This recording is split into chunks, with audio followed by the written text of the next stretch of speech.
Bah, elle se multiplie parce que depuis 5 ans, 6 ans, on voit un nombre d'ETF qui augmente quasiment de semaine en semaine. Donc c'est très bien pour les investisseurs parce qu'à l'origine, dans l'univers des ETF, on avait essentiellement des produits qui suivaient des indices actions.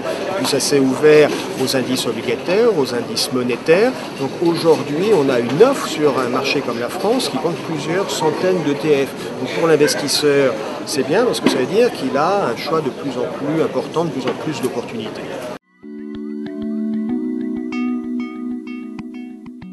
Il y a une contrepartie, c'est qu'on va maintenant avoir accès, pour un investisseur particulier, on va avoir accès à des classes d'actifs, à des outils qui, il y a encore une dizaine d'années, étaient réservés à des professionnels.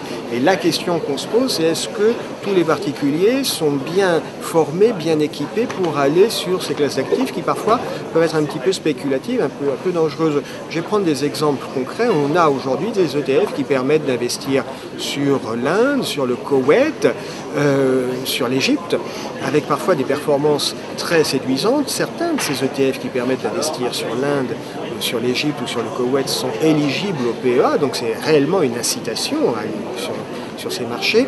Est-ce que pour autant ce ne sont des marchés qui se laissent traiter facilement?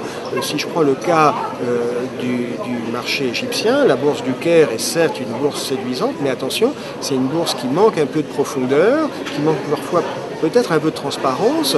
Donc on va, là, l'investisseur individuel va via un support comme l'ETF qui est très simple à acheter, très simple à vendre, aller jouer sur un terrain de jeu qu'il n'aurait pas eu l'idée d'investir il y a encore 5 ou 6 ans. Et ça va être un petit peu ça, la difficulté qu'on a avec cette profusion d'ETF, c'est qu'on me propose, on me permet d'aller sur des classes d'actifs que peut-être je ne maîtrise pas. On a une offre qui est d'une richesse. Réellement, aujourd'hui, un particulier peut construire un portefeuille diversifié, très clairement diversifié, uniquement à base d'ETF. Parce qu'effectivement, sont représentées les classes d'actifs actions, obligations, monétaires, les matières premières. On peut jouer effectivement les matières premières, il y a les fameux ETF, Amundi ETF. La question, c'est là encore, est-ce que je vais être capable, parce que je deviens gérant de fonds avec ces ETF, puisque j'ai des briques de gestion. Et ça, c'est comme si j'avais un Lego. Les ETF vont être des briques de gestion, je vais construire un portefeuille complet et diversifié à base d'ETF. Est-ce que j'ai la compétence? C'est-à-dire, vous parliez effectivement des matières premières, jusqu'à quel point je vais sur les matières premières?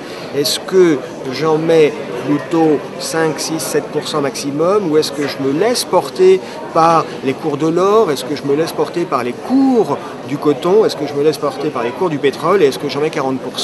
C'est une vraie question de gestion, c'est une vraie question de choix de gestion. Et là, vous êtes en position de gérant. Quand vous faites ces arbitrages-là, est-ce que tous les particuliers ont la capacité de savoir à quel moment il faut s'arrêter sur les matières premières? Je ne suis pas sûr. Et ça va être là le risque de l'ETF. Il y a même des ETF qui permettent de jouer la baisse des marchés. Alors là, effectivement, on voit bien la sophistication de ces produits, puisque sur des indices conventionnels comme le CAC 40, j'ai des ETF short chez Lyxor, chez d'autres offreurs. Donc ce sont des ETF qui vont s'appeler short ou bear, qui permettent de jouer la baisse du marché. Concrètement, ça veut dire quoi? C'est-à-dire que quand le marché baisse, quand le CAC 40 baisse, mon ETF va prendre de la valeur, il va monter. Il y a même des double short, c'est-à-dire mon ETF va monter 2 fois plus vite que l'indice ne baisse. Alors ça, ce sont quand même des outils très puissants, très sophistiqués. Je le disais tout à l'heure, il y a 10 ans, c'est des outils qui n'étaient pas disponibles, pas accessibles à des particuliers. Et aujourd'hui, ce sont des outils que vous pouvez acheter via votre broker en ligne sur Euronext. Vous passez votre transaction. Mais attention, vous mettez en œuvre des stratégies short, vous mettez en œuvre des effets de levier qui sont très puissants et qui peuvent vous échapper. Je serais tenté de dire qu'aujourd'hui, via ces ETF, vous avez entre les mains une Ferrari qui accélère très fortement dès que vous appuyez un tout petit peu sur l'accélérateur et vous prenez le risque dans les virages d'aller dans le décor.